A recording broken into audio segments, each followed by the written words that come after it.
मसीह में प्यारे भाइयों और बहनों, आप सभी को जय मसीह की। खुदावंद यीशु मसीह के मधुर और मीठे नाम में आज की सुबह की आराधना में मैं आप सभी का स्वागत करता हूं और परमेश्वर से प्रार्थना करता हूं कि हम सभी अपने घरों में सुरक्षित हों और हर एक प्रकार की बीमारियों से खुदा हमें बचाए और अपनी सुरक्षा में हमेशा हमें बनाए रखे। खुदा आप सबको बहुतायत की आशीष दे। आज के दिन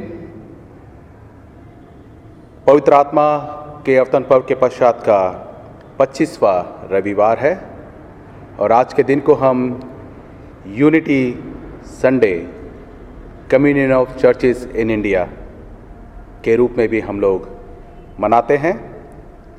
और आज के दिन के लिए हमारे लिए मनन चिंतन करने का विषय है उदार भावना। और आज परमेश्वर का वचन हमसे ये कहता है, मैं तुझे स्वेच्छा बलि चढ़ाऊंगा। हे यहोवा, मैं तेरे नाम का धन्यवाद करूंगा क्योंकि यह उत्तम है।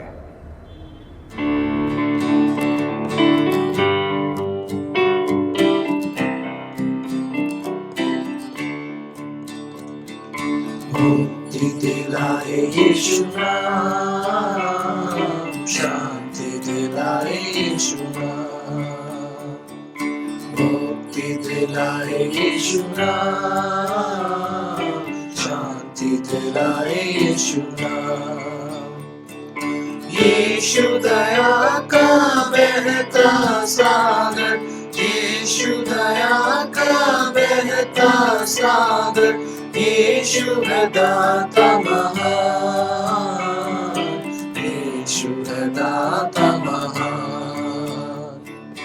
मुक्ति दिलाए यीशु नाम, शांति दिलाए यीशु नाम। चरनी में तूने जन्म लिया यीशु, चरनी में तूने जन्म लिया यीशु। सूली पर किया विश्राम, सूली पर किया विश्राम। मुक्ति दिलाए यीशु नाम, शांति दिलाए यीशु नाम। हम पर भी यीशु कृपा करना, हम पर भी यीशु कृपा करना। हम हैं पापी नादान, हम हैं पापी नादान। मुक्ति दिलाए यीशु नाम, शांति दिलाए यीशु नाम।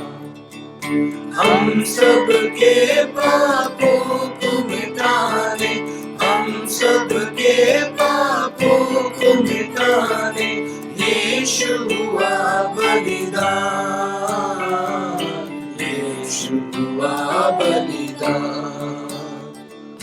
मुक्ति दिलाए यीशु नाम, शांति दिलाए यीशु नाम। क्रूस पर अपना खून बहाया, क्रूस पर अपना खून बहाया। सारा चुकाया दाम, सारा चुकाया दाम। मुक्ति दिलाए यीशु नाम, शांति दिलाए यीशु नाम।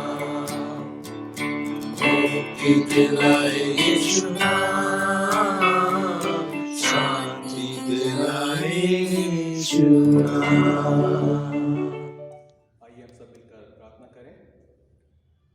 सर्वशक्तिमान परमेश्वर, आपके सम्मुख सबके हृदय खुले हैं। आप सबकी अभिलाषाओं को जानते हैं और आपसे कोई भी बेछिपा नहीं है। अपने पवित्र आत्मा की प्रेरणा से हमारे हृदय के विचारों को शुद्ध कीजिए ताकि हम आपसे पूर्ण रूप से प्रेम करें और योग्य रीति से आपके पवित्र नाम की स्तुति करें। हमारे प्रभु यीशु मसीह के द्वारा आमीन। स्वर्ग में परमेश्वर की महिमा और पृथ्वी पर उसके लोगों को शांति। हे प्रभु परमेश्वर, स्वर्ग के राजा सर्वशक्तिमान पिता परमेश्वर, हम आपकी आराधना करते, आपको धन्यवाद देते और आपकी महिमा के कारण आपकी स्तुति करते हैं। हे प्रभु यीशु मसीह, परमेश्वर पिता के इकलौते पुत्र, हे प्रभु परमेश्वर, हे परमेश्वर के मेमने, आप जगत का पाप उठा ले जाते हैं, हम पर दया कीजिए। आप पिता की दाहिनी ओर विराजमान है, हमारी प्रार्थना स्वीकार कीजिए, क्योंकि केवल आप ही पवित्र हैं, आप ही प्रभु हैं, आप ही यीशु मसीह पवित्र आत्मा के साथ परमेश्वर पिता की महिमा में परम उच्च है। आमीन। आइए हम सभी मिलकर दया याचना की प्रार्थना में शामिल हों। प्रभु हम पर दया कीजिए, प्रभु हम पर दया कीजिए, क्रिस्त हम पर दया कीजिए, क्रिस्त हम पर दया कीजिए, प्रभु हम पर दया कीजिए, प्रभु हम पर दया कीजिए। आज की विशेष प्रार्थना, विशेषकर आज हम लोग प्रार्थना करेंगे अपनी भारत में कलीसियाओं की एकता के लिए। हे सर्वशक्तिमान और शाश्वत परमेश्वर, आपने अपनी कलीसियाओं पर आप दया दृष्टि कीजिए, जो अद्भुत व पवित्र है। आप अपनी शाश्वत सामर्थ्य से कलीसिया के शांत संचालन के माध्यम से हमारी एकता के द्वारा हमारे उद्धार के कार्यों को पूरा कीजिए और भारत में तेरी कलीसियाओं की एकता को जिन्हें गिराया जाता है, आप उन्हें ऊपर उठाइए, ताकि सभी लोग गरिमा, स्वतंत्रता और मूल्यों के साथ जी सकें। हमारे प्रभु यीशु मसीह के द्वारा, जो आपके पवित्र आत्मा के साथ एक परमेश्वर है, अब और सदा सर्वदा जीवित और राज्य करते हैं। और आज के रविवार की विशेष प्रार्थना हम लोग करेंगे। हे सर्वशक्तिमान और शाश्वत परमेश्वर, आप ही सब अच्छी वस्तुओं के दाता हैं। हम प्रार्थना करते हैं कि हमारे हृदय को हर प्रकार की ईर्ष्या और प्रलोभन से शुद्ध कीजिए और हमें सिखाइए कि हम एक दूसरों को आपके उपहारों में संभागी करें, जिससे हम अपनी समस्त वस्तुओं का उपयोग आपकी महिमा के लिए कर सकें। हमारे प्रभु यीशु मसीह के द्वारा, जो आपके पवित्र आत्मा के साथ एक परमेश्वर है, अब और सदा सर्वदा जीवित और राज्य करते हैं। आमीन। आज का उत्तरवादी पाठ लिया गया है भजन संहिता 50, पहली आयत 7 से 10 और 14 से 15। आप कृपया उत्तर करें। यहोवा की सारी उदारता के बदले मैं उसे क्या दूं? ईश्वर परमेश्वर यहोवा ने कहा है, और उदयाचल से लेकर अस्ताचल तक पृथ्वी के लोगों को बुलाया है।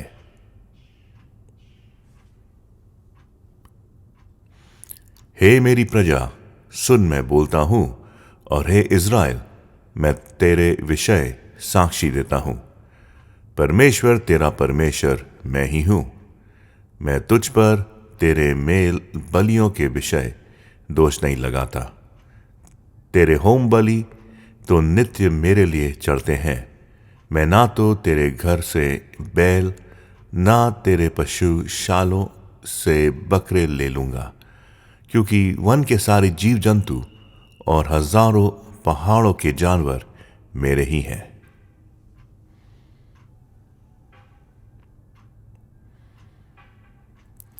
परमेश्वर को धन्यवाद ही का बलिदान चढ़ा, और परम प्रधान के लिए अपनी मन्नतें पूरी कर, और संकट के दिन मुझे पुकार। मैं तुझे छुड़ाऊंगा और तू मेरी महिमा करने पाएगा।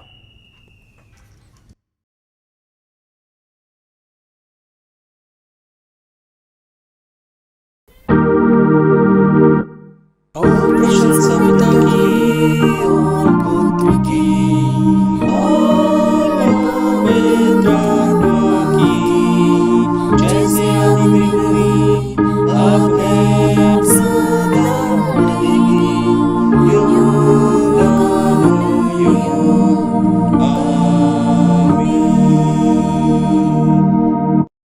आज का पहला पाठ लिया गया है निर्गमन की पुस्तक, उसका 35वां अध्याय, उसकी 20 से 29वीं आयत तक, जिसमें लिखा है, तब इजरायलियों की सारी मंडली मूसा के सामने से लौट गई, और जितनों को उत्साह हुआ और जितनों के मन में ऐसी इच्छा उत्पन्न हुई थी, वे मिलाप वाले तंबू के काम करने और उसकी सारी सेवा और पवित्र वस्त्रों के बनाने के लिए यहोवा की भेंट ले आने लगे। क्या स्त्री क्या पुरुष, जितनों के मन में ऐसी इच्छा उत्पन्न हुई थी, वे सब जुगनू, नथनी, मुंदरी और कंगन आदि सोने के गहने ले आने लगे। इस भांति जितने मनुष्य यहोवा के लिए सोने की भेंट के देने वाले थे, वे सब उनको ले आए। और जिस जिस पुरुष के पास नीले, बैंजनी या लाल रंग का कपड़ा या सूक्ष्म सनी का कपड़ा या बकरी का बाल या लाल रंग से रंगी हुई मेंढों की खालें या सुइसों की खालें थी, वह उन्हें ले आए। फिर जितने चांदी या पीतल की भेंट के देने वाले थे, वे यहोवा के लिए वैसी भेंट ले आए। और जिस जिसके पास सेवा के किसी काम के लिए बबूल की लकड़ी थी, वह उसे ले आए। और जितनी स्त्रियों के हृदय में बुद्धि का प्रकाश था, वे अपने हाथों से सूत काट काट कर नीले, बैंजनी और लाल रंग के और सूक्ष्म सनी के काते हुए सूत को ले आई। जितनी स्त्रियों के मन में ऐसी बुद्धि का प्रकाश था, उन्होंने बकरी के बाल भी काते। और प्रधान लोग एपोद और चपरास के लिए सुलेमान मणि और जड़ने के लिए मणि और उजियाला देने और अभिषेक और धूप के सुगंधित द्रव्य और तेल ले आए। जिस जिस वस्तु के बनाने की आज्ञा यहोवा ने मूसा के द्वारा दी थी, उसके लिए जो कुछ आवश्यक था, उसे वह सब पुरुष और स्त्रियाँ ले आई, जिनके हृदय में ऐसी इच्छा उत्पन्न हुई थी। इस प्रकार इजरायली यहोवा के लिए अपनी ही इच्छा से भेंट ले आए। यह परमेश्वर का वचन है। परमेश्वर अपने वचन के पढ़े और सुने जाने पर हम सबको आशीष दे। आमीन। आज का दूसरा पाठ पढ़ने के लिए निकाल लें संत पौलुस का दूसरा खत कुरिन्थियों की कलीसिया के नाम, उसका 8वां अध्याय पहले पद से लेकर 9वें पद तक। दूसरा कुरिन्थियों 8वां अध्याय पहले से लेकर 9वें पद तक, जिसमें इस प्रकार से लिखा है, अब हे भाइयों, हम तुम्हें परमेश्वर के उस अनुग्रह का समाचार देते हैं जो मकीदुनिया की कलीसियाओं पर हुआ है, कि क्लेश की बड़ी परीक्षा में, उनके बड़े आनंद और भारी कंगालपन में उनकी उदारता बहुत बढ़ गई। उनके विषय में मेरी यह गवाही है कि उन्होंने अपनी सामर्थ्य पर वरन सामर्थ्य से भी बाहर मन से दिया, और इस दान में और पवित्र लोगों की सेवा में भागी होने के अनुग्रह के विषय में हमसे बार बार बहुत विनती की, और जैसी हमने आशा की वैसे ही नहीं, वरन उन्होंने प्रभु को फिर परमेश्वर की इच्छा से हमको भी अपने आप को दे दिया।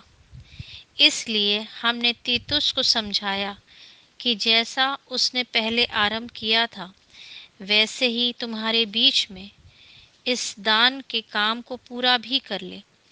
इसलिए जैसे तुम हर बात में अर्थात विश्वास, वचन, ज्ञान और सब प्रकार के यत्न में और उस प्रेम में जो हमसे रखते हो बढ़ते जाते हो, वैसे ही इस दान के काम में भी बढ़ते जाओ। मैं आज्ञा की रीति पर तो नहीं, परंतु दूसरों के उत्साह से तुम्हारे प्रेम की सच्चाई को परखने के लिए कहता हूँ। तुम हमारे प्रभु यीशु मसीह का अनुग्रह जानते हो कि वो धनी होकर भी तुम्हारे लिए कंगाल बन गया, ताकि उसके कंगाल हो जाने से तुम धनी हो जाओ। प्रभु अपने वचन के पढ़े और सुने जाने पर आशीष दे। आमीन। सुसमाचार पाठ लिया गया है मरकुस रचित सुसमाचार, उसका 12वां अध्याय 38 से लेकर 44 आयत तक। उसने अपने उपदेश में उनसे कहा, शास्त्रियों से चौकस रहो, जो लंबे वस्त्र पहने हुए फिरना और बाजार में नमस्कार और आराधनालयों में मुख्य मुख्य आसन और जेवनारों में मुख्य मुख्य स्थान भी चाहते हैं। वे विधवाओं के घरों को खा जाते हैं और दिखाने के लिए बड़ी देर तक प्रार्थना करते रहते हैं। ये अधिक दंड पाएंगे। और वो मंदिर के भंडार के सामने बैठकर देख रहा था कि लोग मंदिर के भंडार में किस प्रकार पैसे डालते हैं, और बहुत धनवानों ने बहुत कुछ डाला। इतने में एक कंगाल विधवा ने आकर 2 दमड़ियां जो एक अधेले के बराबर होती हैं डाली। तब उसने अपने चेलों को पास बुलाकर उनसे कहा, मैं तुमसे सच सच कहता हूं कि मंदिर के भंडार में डालने वालों में से इस कंगाल विधवा ने सबसे बढ़कर डाला है, क्योंकि सब ने अपने धन की बढ़ती में से डाला है, परंतु इसने अपनी घटी में से जो कुछ उसका था अर्थात अपनी सारी जीविका डाल दी है। परमेश्वर अपने वचन के पढ़े और सुने जाने पर आशीष दे। आमीन। आइए हम समस्त मानव जाति के लिए प्रार्थना करें और अपनी प्रार्थनाओं को प्रभु यीशु मसीह के निरंतर निवेदन के साथ अर्पित करें। हे पिता, हम प्रार्थना करते हैं कि समस्त संसार में न्याय और शांति स्थापित हो और प्रत्येक व्यक्ति भरपूर जीवन प्राप्त करे। हे दयावान प्रभु, हमारी प्रार्थना सुन।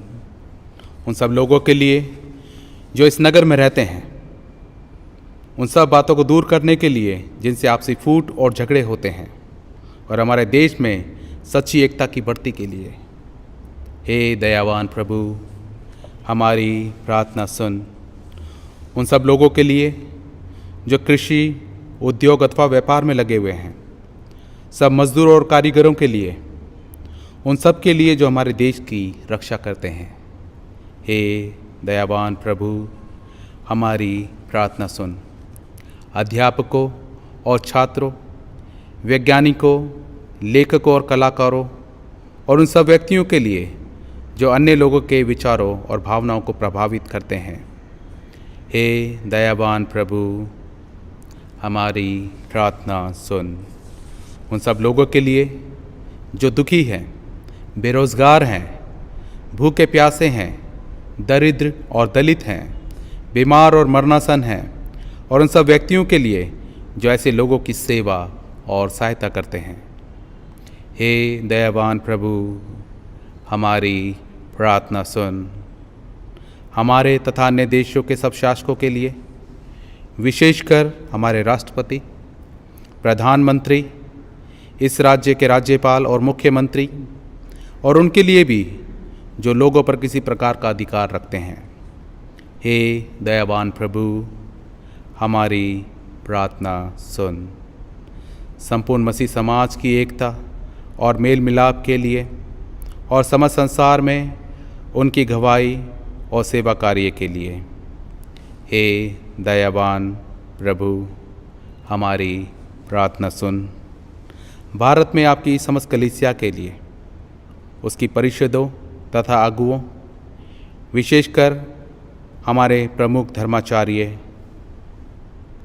पीसी सिंह, दक्षिण भारत कलीसिया के प्रमुख धर्माचार्य और मार्तोमा कलीसिया के मेट्रोपॉलिटन, और हमारे कमिश्नरी, हमारे पुरोहित, विशेषकर reverend Timothy Shaw, reverend Dennis Lal, reverend Jai Kumar, और हमारे ले लीडर आशीष, और आपके कलीसिया के सब अन्य धर्म सेवकों के लिए, कि वे सच्चाई और लगन से आपकी सेवा करें। हे दयावान प्रभु, हमारी प्रार्थना सुन। ये वर दे कि आपके उन सब भक्तों के साथ जिन्होंने अपने जीवन में सच्चाई से आपकी सेवा की है, हम भी आपके राज्य के शाश्वत आनंद में संभागी हो सके। हे दयावान प्रभु, हमारी प्रार्थना सुन। हम सब एक साथ कहें, हे स्वर्गीय पिता, हमारे अपने राज्य को शीघ्र प्रकट कीजिए और हमारी इन प्रार्थनाओं को सुनिए। हम आपके पुत्र, हमारे प्रभु और उद्धारकर्ता यीशु मसीह के नाम से ये मांगते हैं। आमीन।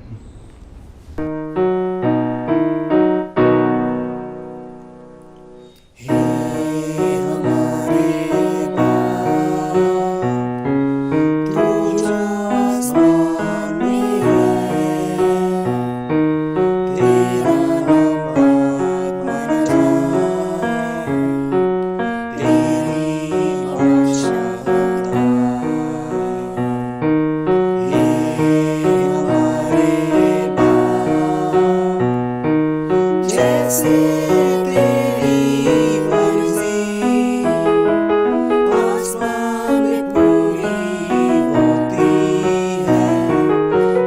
जैसे तेरी मर्जी आसमान में पूरी होती है, वैसे तेरी मर्जी जगत में पूरी हो जाए। हे हमारे बाप, रोज की रोटी हमारी आज हमको दे दे। रोज की रोटी हमारी आज हमको दे दे। जीवन की रोटी तू है, तू ही हमारा बल है। हे हमारे बाप, जिस तरह हम अपने अपराधी को माफ करते हैं, जिस तरह हम अपने अपराधी को माफ करते हैं, उस तरह ही हमारे अपराध को माफ कर दे। हे हमारे बाप, हमको आज़माइशों में जाने तू ना दे। हमको आज़माइशों में जाने तू ना दे, बल्कि बुराई से बचा अपनी राह पर चला। हे हमारे बाप, क्योंकि आसमानी बादशाहत और कुव्वत कुदरत, क्योंकि आसमानी बादशाहत और कुव्वत कुदरत ज़र और ज़मीन का जलाल है, हमेशा हो तेरा तेरा। आमीन आमीन आमीन आमीन आमीन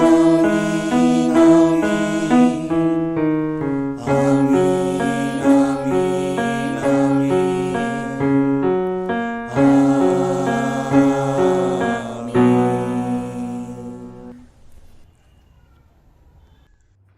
प्रिय भाइयों और बहनों, हमारे प्रभु यीशु मसीह ये कहते हैं, हमारा प्रभु परमेश्वर एकमात्र प्रभु है। तू प्रभु अपने परमेश्वर को अपने संपूर्ण हृदय, संपूर्ण प्राण, संपूर्ण बुद्धि और संपूर्ण शक्ति से प्रेम कर, ये पहली आज्ञा है। दूसरी ये है, अपने पड़ोसी को अपने समान प्रेम कर। इनसे बड़ी और कोई आज्ञा नहीं है। परमेश्वर ने संसार से ऐसा प्रेम किया कि उसने अपना इकलौता पुत्र यीशु मसीह दे दिया कि वह हमें पापों से बचाए, स्वर्ग में हमारे लिए निवेदन करे और हमें शाश्वत जीवन में पहुंचाए। इसलिए हम पश्चाताप और विश्वास के साथ अपने पापों को स्वीकार करें। हम परमेश्वर की कृपा से उसकी आज्ञाओं का पालन करने का और सब लोगों के साथ मेल मिलाप और प्रेम से रहने का पक्का संकल्प करें। हम सब एक साथ कहें, हे सर्वशक्तिमान परमेश्वर, हमारे स्वर्गीय पिता, हमने मन, वचन और कर्म से आपके विरुद्ध एक दूसरे के विरुद्ध पाप किया है। हमने अपनी अज्ञानता और दुर्बलता के कारण और जानबूझकर भी बुराई की है और भलाई करने में असफल रहे हैं। इन सब पापों के लिए मैं सचमुच दुखी हैं और अंतःकरण से पश्चाताप करते हैं। आपके पुत्र यीशु मसीह ने हमारे लिए अपने प्राण दिए। उन्हीं के कारण हमने जो पाप किए उनको क्षमा कीजिए और ये वर दीजिए कि भविष्य में हम नया जीवन पाकर सदा आपकी सेवा करें, ताकि आपके पवित्र नाम की महिमा हो। आमीन। सर्वशक्तिमान परमेश्वर उन सबको क्षमा करता जो एक दूसरे को क्षमा करते हैं और सच्चा पश्चाताप करते हैं, वह आप सब पर दया करे, आप सबके पापों को क्षमा करे और उनसे आपको छुटकारा दे, सब भले कामों में आपको स्थिर और सबल करे और शाश्वत जीवन में बनाए रखे, हमारे प्रभु यीशु मसीह के द्वारा। आमीन। परमेश्वर का धन्यवाद हो।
आप सबों को जय मसीह की। परमेश्वर का धन्यवाद करते हैं आज के दिन के लिए, जबकि हम उसकी आराधना में शामिल हैं। इससे पहले हम वचन पर मनन करें। आइए उसके सामने आप सरों को झुकाएं, परमेश्वर से प्रार्थना करें। पिता परमेश्वर, आपका धन्यवाद करते हैं आज के दिन के लिए, धन्यवाद करते हैं इस जीवन के लिए, जीवन की सारी आशीषों के लिए। जबकि हम आपकी आराधना में हैं, हम आपका शुक्र करते हैं। आपने इस लायक समझा कि आपकी आराधना को प्रभु जी में आराधना में शामिल हो सके। जबकि आपके वचन पर मनन करते हैं, हम सबके साथ होना, अपना पवित्र आत्मा का दान देना, ताकि हम आपकी गहरी और गूढ़ बातों को समझ सके और उससे अपने जीवन में अपनाने वाले हो सके। हम सबके साथ हो, इस वचन पर अपना आशीष बरकरार रखे। आपके प्यारे बेटे प्रभु यीशु मसीह के नाम से मांगते हैं, आमीन। आज पवित्र आत्मा के अवतरण के पश्चात 25वां रविवार है और आज की जो हमारी आराधना का प्रस्तावित विषय है वो है उदार भावना, जनरस स्पिरिट जिसको हम कहते हैं। और आज हमने जो बाइबल में से पाठ पढ़े हैं, आप उसमें पाएंगे जो हमने निर्गमन की पुस्तक में से देखा कि कैसे इजरायलियों ने मूसा के समय में कैसे दान दिए, उन्होंने खुलकर अपने दिल से उन्होंने दान दिए। उसके बाद हमने देखा कि पौलुस कुरिन्थियों के नाम दूसरे जो उसका पत्र था उसमें कैसे कुरिन्थ की कलीसिया को कहता है कि हम किस प्रकार से दान देना जरूरी है, और प्रभु यीशु मसीह के लिए कहता है कि उसने सब कुछ अपना निछावर कर दिया कि वो कंगाल बन गया ताकि हम धनी हो जाएं। और फिर मरकुस की इंजील में हम पाते हैं मरकुस 12 उसके 38-44 में कि जहां पर प्रभु यीशु मसीह मंदिर के बाहर बैठे हैं और उस विधवा को, जो कंगाल विधवा का दान देखते हैं और फिर उसकी तारीफ करते हैं और उसकी प्रशंसा करते हैं। हम लोग जब अखबार पढ़ते हैं या किताबें पढ़ते हैं या आज की डेट में तो ऑनलाइन सब कुछ होता है, देखते हैं तो अपने सर्वेज होते हैं, उसमें जनगणनाएं टाइप की होती हैं, ऐसी कुछ चीजें होती हैं, चाहे वो राजनीति से रिलेटेड हो, चाहे फैशन से हो, बहुत सी चीजें होती हैं, खेलकूद से भी होती हैं, और हम अपनी अपनी धारणाएं बनाते हैं। और एक होता है what's hot and what's not. एक होता है कि क्या चीज चल रही है, क्या चीज नहीं चल रही है। और जैसे हम उदाहरण के तौर पर फैशन मैगजीन का लेते हैं तो वहां पे हम स्टाइल पाते हैं, एक मॉडल बहुत अच्छा दिख रहा होगा तो दूसरा अच्छा नहीं दिख रहा होगा, हम एक धारणा बनाते हैं। ऐसे ही हम खेलकूद में करते हैं, और खेलकूद के साथ साथ हम देखते हैं कौन अच्छा खेलता है, कौन किस खेल में अच्छा है, स्पोर्ट्स में अच्छा है, कौन नहीं है, धारणाएं बनाते जाते हैं। और ये चीज सिर्फ ऑनलाइन या मैगजीन या अखबारों में नहीं होती है, ये चीज हम अपने व्यक्तिगत या हमारी जो असली जिंदगी होती है उसमें भी करते हैं। कहने का मतलब यह है कि कई बार हम अपने लोगों से मिलते हैं, रिश्तेदारों से मिलते हैं, दोस्तों से मिलते हैं, अपने साथ में काम करने वालों से मिलते हैं, और उनको देख करके उनमें से कैसी महक आती है, वो कैसे बात करते हैं, और हम एक धारणा बना लेते हैं। कई बार मुंह से बोलते नहीं है पर मन में एक धारणा जरूर बना लेते हैं। और माने ना माने यही चीज हमारी कलीसियाओं में भी होती है, चर्चेज में भी हमारी चीज होती है। और होती है, कैसे नहीं होती है, उसका सबसे बड़ी जो गवाही है वो इस बात की मिलती है, बाइबल में हम पाते हैं। जो कंगाल विधवा का दान, जो मरकुस 12 उसके हम 12वें अध्याय में पाते हैं, 41 से 44वें आयत में पाते हैं, वहां पे हम यही पाते हैं कि एक विधवा जो है वो अपना सब कुछ प्रभु यीशु मसीह मंदिर के भंडार में लाके डाल देती है। उस वक्त क्या था, उस वक्त जो ट्रेंड में था या हॉट था या चल रहा, वो क्या था, वो ये था कि उस टाइम के जो धार्मिक गुरु थे वो बड़ा सारा दान ला के लोगों को दिखा के हिला के डाल रहे थे। और जो ट्रेंड में नहीं था या हॉट नहीं था वो ये था कि उस कंगाल विधवा का जो दान था वो था। देखा जाए तो वो जो कंगाल विधवा थी वो कोई ज्यादा दान दक्षिणा नहीं कर रही थी, कोई ऐसा कुछ नहीं कर रही थी। और क्यों उसके बाद उसको देखेंगे दुनियावी तौर पर, क्यों उसको देखा जाएगा, क्यों वो एक हेडलाइन बनेगी कि भाई फलाने व्यक्ति ने इतना बड़ा दान दे दिया। लेकिन मेरे प्रिय, हम सब जानते हैं बाइबल में इसका वर्णन है। बाइबल में प्रभु यीशु मसीह स्वयं इस विधवा की तारीफ करते हैं। उसकी वजह मैं और आप सब जानते हैं, क्योंकि परमेश्वर के तरीके, परमेश्वर का सोचने का तरीका, परमेश्वर के कार्य करने का तरीका वो हमारे व्हाट हॉट और व्हाट नॉट पे नहीं चलता है, क्या चल रहा है और क्या नहीं पे नहीं चलता है। क्योंकि परमेश्वर जो है वो जो लोग इस दुनिया में जो बिल्कुल नकारे होते हैं, जिनको कोई पूछता नहीं है, जिनको कोई जानता नहीं है, परमेश्वर ऐसे लोगों की कदर करता है। और कई बार कलीसिया में भी मेरे और आपकी ऐसा ही होता है, परमेश्वर ऐसे लोगों को ढूंढता है। जब 41वीं आयत को हम देखते हैं तो वहां पे देखते हैं कि प्रभु यीशु मसीह वहां बैठा हुआ था और लोग मंदिर के भंडार में किस प्रकार पैसे डालते हैं ध्यान से देख रहा था वो लोगों को, कि कैसे बड़े बड़े अमीर लोग जो थे, धनाढ्य लोग थे, वो बहुत सारा दान डाले जा रहे थे। और फिर उसने उस कंगाल विधवा को देखा, और सबको देखता है, वो दान देने वालों को भी देखता है और जो दान वो दे रहा है उसको भी देखता है। 13 तांबे के बड़े बड़े डब्बे थे, जिनका जो मुंह था वो बिल्कुल ऐसे बाजे की तरह जैसा मुंह था वैसा था, और ऊपर से वो बड़े सकरे होते थे और लेकिन नीचे से बड़े चौड़े होते थे। और सबसे अजीब बात ये थी, अजीब आज की डेट में अजीब ही मानी जाएगी, कि उस वक्त जो पैसा था, जो रुपया, जो उस वक्त की करेंसी थी वहां पर, वो कागज की नहीं थी, सिक्के होते थे। और ऑब्वियस सी बात है, जब तांबे के बर्तन में वो जाएंगे तो आवाज तो आनी है, और आवाज आएगी। तो अगर कोई बहुत कम दान दे रहा है तो बहुत थोड़ी थोड़ी आवाज आएगी, जैसे टन टन टन आवाज आएगी। लेकिन अगर बहुत सारा दान डालेगा, तो बैग भर के डालेगा, तो बहुत जोर से टन टन टन टन आवाज उसमें आएगी, पता लग जाएगा कि भाई इसने बहुत सारा दान दिया है। और जब वो गरीब विधवा आती है, किसी ने उसको नोटिस नहीं करा, किसी ने उसकी तरफ ध्यान नहीं दिया। और उसने जो डाला होगा उसको कान लगा के ध्यान से सुनने की जरूरत थी कि भाई इसने कितनी, 1 डमरी डाली है, 2 डमरी डाली है, क्या डाला है। जो यूनानी शब्द मरकुस 12:41 में प्रभु यीशु मसीह के लिए कहा गया है कि वो टकटकी लगा के देख रहा था, वो ताक रहा था, वो टकटकी लगा के ध्यान से देख रहा था। फसह के पर्व के कारण बहुत सारे जो आराधना करने वाले थे, आराधक जो है, वो मंदिर में आ रहे थे और दान डाले जा रहे थे। किसी ने नहीं देखा कि प्रभु यीशु मसीह वहां बैठा हुआ है, लेकिन प्रभु यीशु मसीह जो था वो सबको देख रहा था। उस विधवा को भी उसने देखा था कि प्रभु, और उस विधवा ने तो तभी जाना होगा जब वो स्वर्ग में जाएगी और प्रभु यीशु मसीह से मिलेगी, जहां को उसको बहुत अच्छा इस चीज का उपहार मिलेगा। प्रभु यीशु मसीह ये भी जानता था कि उसने कितना दान दिया है, बट सर्वज्ञानी होने के कारण वो ये भी जानता था कि उसने जो दिया है वही उसके पास सब कुछ था उसके रहने के लिए। सर्वज्ञानी था, वो जानता था कि इसने जो दान डाला है वो उसने वो सब कुछ दे दिया है जो उसके पास उसका गुजारा करने के लिए था। और यही चीज आज हमारे लिए भी होती है। जब भी मैं और आप आज की डेट में परमेश्वर को देते हैं, दान देते हैं, कुछ भी देते हैं, वो हमें ध्यान से देखता है। कोई भी इतनी सी भी चीज वो मिस नहीं करता है, चाहे वो कितनी बड़ी हो चाहे कितनी छोटी हो, वो हर एक को जानता है दान देने वाले को, चाहे वो गरीब हो चाहे अमीर हो। मैं नहीं जानता आप कितना दान देते हैं, आप नहीं जानते मैं कितना दान देता हूं, बट परमेश्वर सब कुछ जानता है। और जाहिर सी बात है, बड़ा व्यक्तिगत मामला होता है।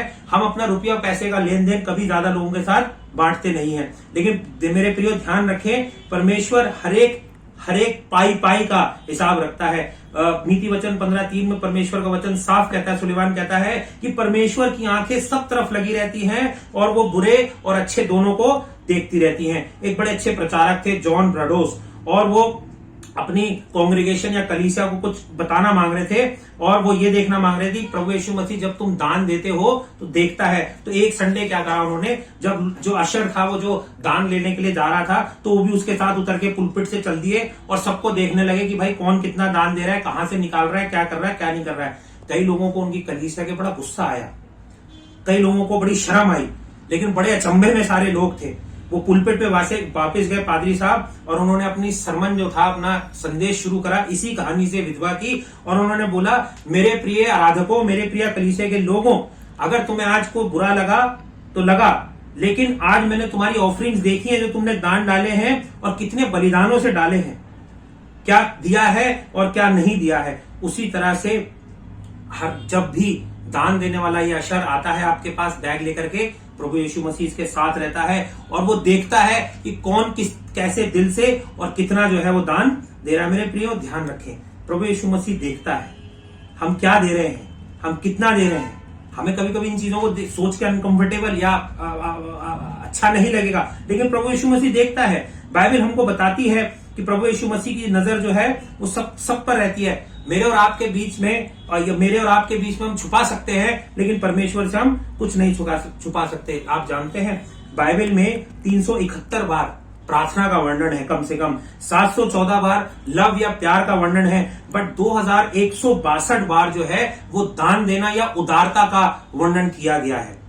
मैं और आप अपने आप से पूछ सकते हैं, मेरे परमेश्वर को मेरे दानों की क्या जरूरत है? वो तो सब सामर्थ्य है, उसके पास तो सब कुछ है, उसको मेरे पैसे की नहीं, उसको तो मेरे प्रेम की जरूरत होती है, और मैं तो उससे बहुत ज्यादा प्रेम करता हूं। लेकिन मेरे प्रिय भाइयों और बहनों, परमेश्वर चाहता है हम सब कुछ उसको दे।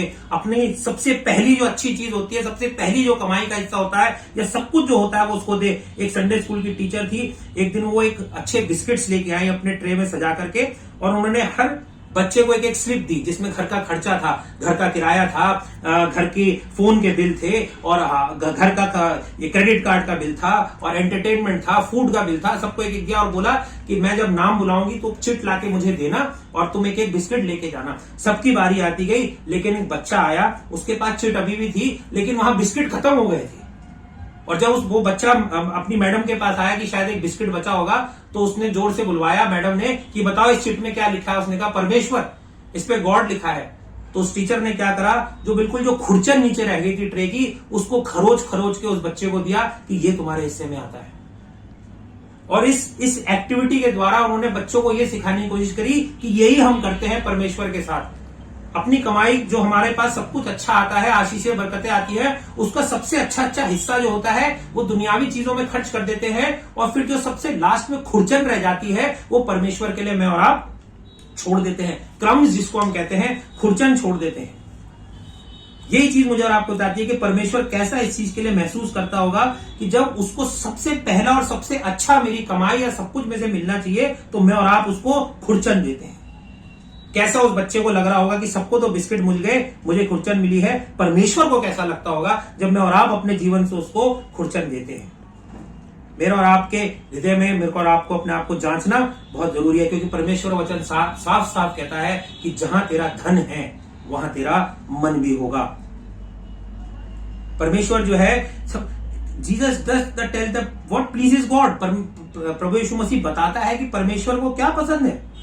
वो सिर्फ इससे प्रसन्न नहीं था कि लोग वहां पे बहुत अमीर थे, वो इससे प्रसन्न था, वो उस विधवा के हृदय को देख रहा था। वो जो क्वालिटी थी उस गिफ्ट की, उससे ज्यादा प्रसन्न था। वो क्वांटिटी से नहीं। कहने का मतलब यह है कि वो हमारे हृदय को देखता है। वो हमारे हृदय ज्यादा जरूरी होता है, ना कि जो हमारे उपहार के आकार से को देखता है। वो हमारे हृदय को देखता है, वो क्वालिटी को देखता है, क्वांटिटी को नहीं देखता है। और परमेश्वर इसलिए कहता है कि उसने अपना सब कुछ दे दिया, अपनी गरीबी के बावजूद उसने अपना सब कुछ दे दिया। कहता है इसने अपना सब, मैं तुमसे सच सच कहता हूं कि मंदिर में भंडार में डालने वालों में इस कंगाल विधवा ने सबसे बढ़कर डाला है, क्योंकि सबने तो अपनी बढ़ती में से डाला है, परंतु इसने अपनी घटी में से जो कुछ था उसका था, उसने सब कुछ दे दिया है। उस विधवा ने सब कुछ दे दिया है। क्या पता वो उसका अगला खाना था, क्या पता उसका घर का किराया था, क्या पता उसका पानी का खर्चा था, कुछ भी हो सकता था, लेकिन परमेश्वर तारीफ करके कहता है उसने सब कुछ दे दिया। ये जो दान देना था ये अलग क्यों था, क्यों इतना अनोखा था?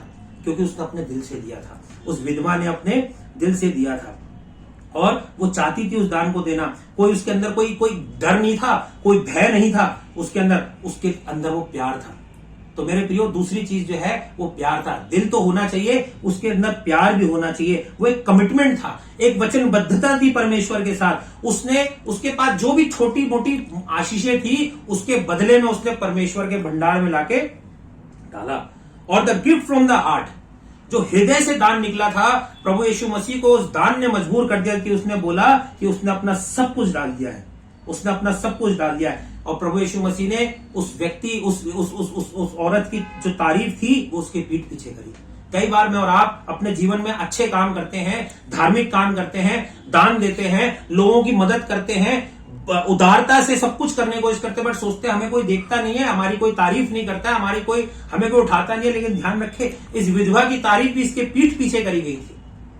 और जब सामने होगी तो हम जानते हो कब होगी, जब परमेश्वर मुझे और आपको लेने के लिए आएगा। एक व्यक्ति था, उसका परिवार था, बहुत अच्छे से दान दक्षिणा करता था, अपनी कमती घटती में से भी परमेश्वर की सेवकाइयों में दान देता था।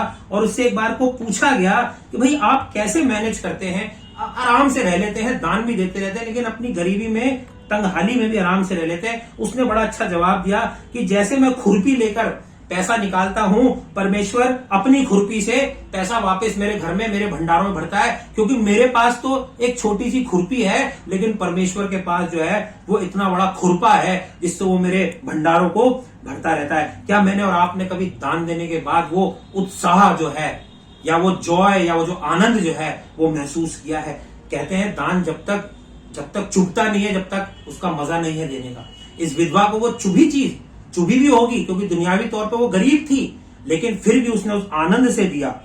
क्योंकि परमेश्वर जो है, जब मैं और आप आनंद से देते हैं, परमेश्वर खुश होता है। वो हमारी कोई ड्यूटी नहीं है, परमेश्वर को किसी चीज की कमी नहीं है, बट वो मेरा और आपका हृदय देखता है। हर साल मुझे और आपको इंक्रीमेंट मिलते हैं, प्रमोशन मिलते हैं, क्या नहीं मिलता, कई लोगों को बोनस मिलता है, कुछ ना कुछ मिलता रहता है, डीए मिलता है, लेकिन हम हमेशा ही कहते हैं ये मेरी एफर्ट है, ये मेरा टैलेंट है, ये मेरी पढ़ाई है, ये मेरी इंटेलिजेंस है, ये सब कुछ मेरा है। लेकिन मेरे प्रिय, एक बात हमेशा ध्यान रखें, सब कुछ परमेश्वर का है, मेरा कुछ नहीं है। उसने मुझे ये काबिलियत दी है कि मैं कमाता हूं, खाता हूं, अपने परिवार को देखता हूं, लेकिन सब कुछ मानिए परमेश्वर का है। परमेश्वर ने ही मुझे और आपको दिया है। मेरा रवैया, मेरा व्यवहार या मेरी प्रवृत्ति, या इंग्लिश में जिसको एटीट्यूड कहते हैं, वो ज्यादा जरूरी है अमाउंट से।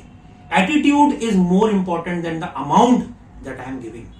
ध्यान रखें इस बात। व्यवहार जो है मेरा जो प्रवृत्ति है वो बहुत जरूरी है, क्योंकि परमेश्वर इस चीज से कंसर्न नहीं होता, उसको परवाह नहीं कि ये 2 रुपए दे रहा है कि 200 रुपए दे रहा है। परमेश्वर इस चीज को देखता है कि मैं किस हृदय से दे रहा हूं, मैं प्यार से दे रहा हूं, मैं आनंद से दे रहा हूं। जो मेरे दिल की परिस्थिति है वो मेरे उपहार के आकार से बड़ी होनी चाहिए और अच्छी होनी चाहिए। उदारता जो है वो ऐसी होनी चाहिए कि वो मुझे खुश रखे। और उदारता सिर्फ मेरे प्रियो पैसों से नहीं आती है, समय, लोगों को आप समय देते हैं वो भी उदारता है। खाना देते हैं, जो हम लोगों के साथ भलाइयां करते हैं वो सब उदारता ही आती है। वो सिर्फ कैश नहीं होता है, और भी बहुत सी चीजें होती हैं। जब हम लोगों को माफ करते हैं और उनके साथ प्यार से रहते हैं, वो भी उदारता, आत्मा की उदारता को दिखाते हैं। यदि मैं और आप अपना रास्ता छोड़ करके किसी की मदद करते हैं, रोड पे हो, पड़ोसी हो, ऑफिस में हो, कहीं भी हो, वो भी उदारता कहलाती है, जनरोसिटी कहलाती है। यदि मैं सिर्फ बैठ के किसी को सुन लेता हूं, उसके आंसू पोंछ लेता हूं, उसके दुखों को बांट लेता हूं, वो भी एक उदारता की आत्मा कहलाती है। अगर ये दुनिया बहुत अच्छी बन सकती है यदि मैं और आप जैसे साधारण लोग दुनिया में उदारता को दिखाने लगे। बहुत सी चीजें हैं मेरे प्रियो जिसको हम उदारता से कर सकते हैं। एक छोटी लड़की थी जिसको चर्च के अंदर जाने नहीं मिल रहा था और वो बाहर खड़े होकर रो रही थी, और जब उसके पास्टर ने उसको देखा तो उसने कहा मेरे अंदर जाने के लिए जगह नहीं है। उसने कहा चलो मैं तुमको बैठा के आता हूं। उस रात वो लड़की गई और अपने घर में जाके वो रोई खूब, और रात में बोलने लगी मुझे कुछ करना चाहिए कि ये चर्च बड़ा हो जाए और उसमें कई लोग आने लगे। कुछ टाइम बाद उस लड़की की मृत्यु हो गई, और जब वो पादरी साहब उस लड़की के घर में पहुंचे तो उसके माँ बाप ने एक छोटी सी थैली थी जिसमें 57 सेंट्स या 1 या 2 रुपए के बराबर थे, उस समय बहुत पुरानी बात है, और उसने उस पादरी को दिया। और उसमें एक लेटर भी था कि पादरी साहब इसमें मैं इतना पैसा इकट्ठा करूंगी कि चर्च बड़ा हो जाए। और उसमें कई बच्चे संडे स्कूल में आने लगे। पादरी साहब उस थैली को लेके चर्च में गए। उन्होंने लोगों को बताया कि देखो एक बच्चे ने कैसे कुछ चंद रुपए जोड़े हैं इस चर्च को बड़ा करने के लिए। लोगों में जागृति आई। इसकी कहानी अखबार में छपी, और जब वो कहानी जो है वो जब अखबार में छपी तो एक बड़े बिल्डर को पता लगा। उसने एक बहुत बड़ा जो लैंड था, जमीन का टुकड़ा था, वो कलीसिया बनाने के लिए दे दिया।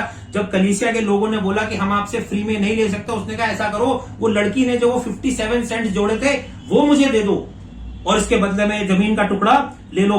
कई जगहों से दान दक्षिणा आने लगा, और एक टाइम ऐसा आया जब $2,50,000 जो था वो 57 सेंट से $2,50,000 का जो दान बन गया, और एक बहुत बड़ा जो है वो चर्च वहां पे बन गया, जिसको आज हम temple university in Philadelphia Pennsylvania कहलाते, वहां पर वो उपस्थित है। रसल एच कॉनवेल उन पादरी का नाम था, और वो जो छोटी लड़की थी जो 1886 में बड़ी थी, उसका नाम हेटी में वियार्ट रखा गया था। और बहुत अच्छा देखिए, एक कहानी, छोटी सी कहानी है। एक बच्चे के हृदय में प्यार, एक बच्चे का हृदय जो था वो बड़ा था, और उसने सिर्फ 57 सेंट्स या 1 या 2 रुपए से वो चीज शुरुआत करी थी, और इतने बड़े कलीसिया की, इतनी बड़ी जगह की जो आज भी उपस्थित है, स्थापना हो सके। मेरे प्रियो, हम सब कुछ कर सकते हैं।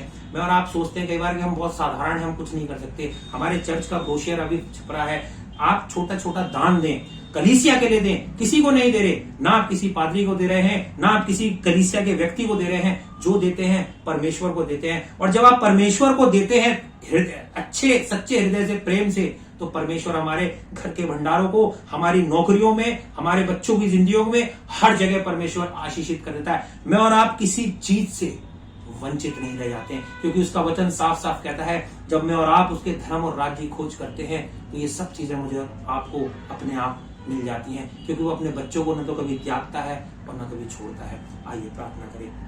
पिता परमेश्वर, आपका धन्यवाद करते हैं, अपने वचन के द्वारा आपने हम सबसे बातचीत की। उदारता की आत्मा हम सबको दे, सिर्फ प्रभु जी अपने धन को लेकर नहीं बल्कि समय को लेकर भी प्रभु जी, हर चीज को लेकर के प्रभु जी लोगों की मदद करने में हमें उदारता दे। होने दे पिता, इस दुनिया में रह करके लोग सिर्फ हमारे नाम से हमको मसीह ना कहलाएं, बल्कि हमारे कामों को देखकर देखें, कहें कि हाँ ये सचमुच में यीशु मसीह के चेले हैं।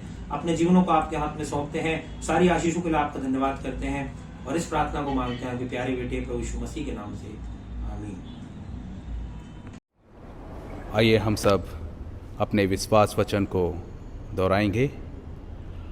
हम एक परमेश्वर सर्वशक्तिमान पिता पर विश्वास करते हैं, वह स्वर्ग और पृथ्वी का और समस्त दृश्य एवं अदृश्य वस्तुओं का करता है। हम एक प्रभु यीशु मसीह पर विश्वास करते हैं, वे परमेश्वर का इकलौता पुत्र, सर्वयुगों से पहले पिता से उत्पन्न, परमेश्वर से परमेश्वर, ज्योति से ज्योति, सत्य परमेश्वर से सत्य परमेश्वर, कृत नहीं वरन उत्पन्न है। उनका और पिता का तत्व एक ही है। उन्हीं के द्वारा सब वस्तुएं बनी। हम मनुष्य के लिए और हमारे उद्धार के निमित्त वे स्वर्ग से उतर आए।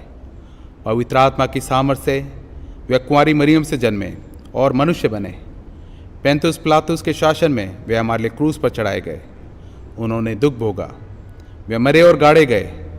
पवित्र शास्त्र के कथन के अनुसार वे तीसरे दिन जी उठे। वे स्वर्ग पर चढ़ गए और पिता की दाहिनी ओर विराजमान हुए।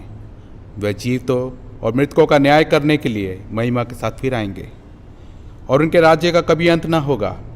हम पवित्र आत्मा पर विश्वास करते हैं। वे प्रभु और जीवन दाता है। वे पिता और पुत्र से निकलता है।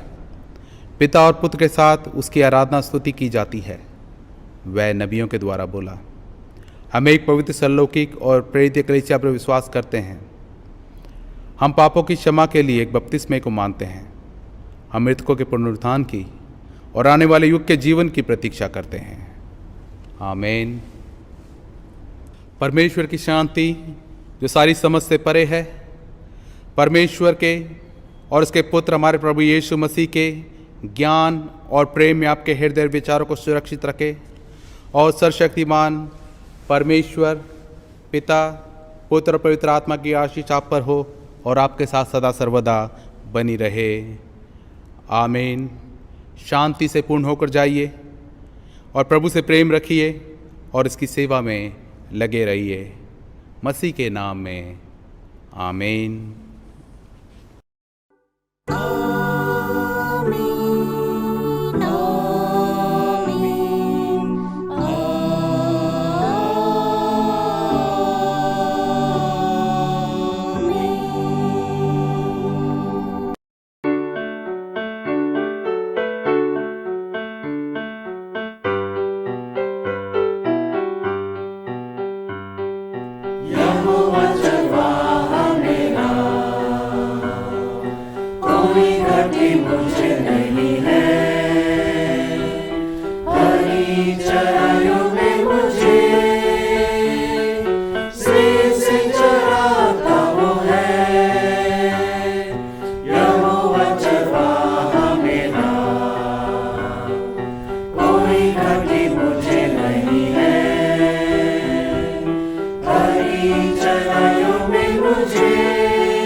It's